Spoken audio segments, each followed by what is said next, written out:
At sa puntong ito mga kapuso, alamin natin ang latest mula sa National Disaster Risk Reduction and Management Council. Alamin natin ang latest death toll at kabuang epekto ng Bagyong Ruby sa ating bansa. May news to go si Maki Pulido. Maki?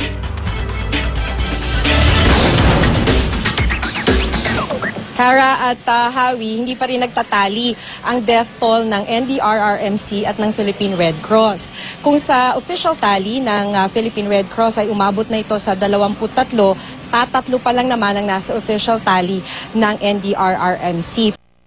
Alright, mga kapuso, yan po ang ulat ni Maki Pulido mula sa NDRRMC kung saan sinasabi nga niya na base doon sa tala ng NDRRMC, 3 pa lamang yung casualties compared to the Red Cross na 23. Pero yung paglilinaw nga ng NDRRMC kasi sila ay kumakalap pa ng iba't ibang mga dokumento at kailangan pa nilang ikonsulta yung DOH para kumpirmahin kung talagang related nga sa Bagyong Ruby itong mga deaths na ito. Kasi maaaring namatay lang sa sakit habang tumatama yung bagyo sa lugar nila.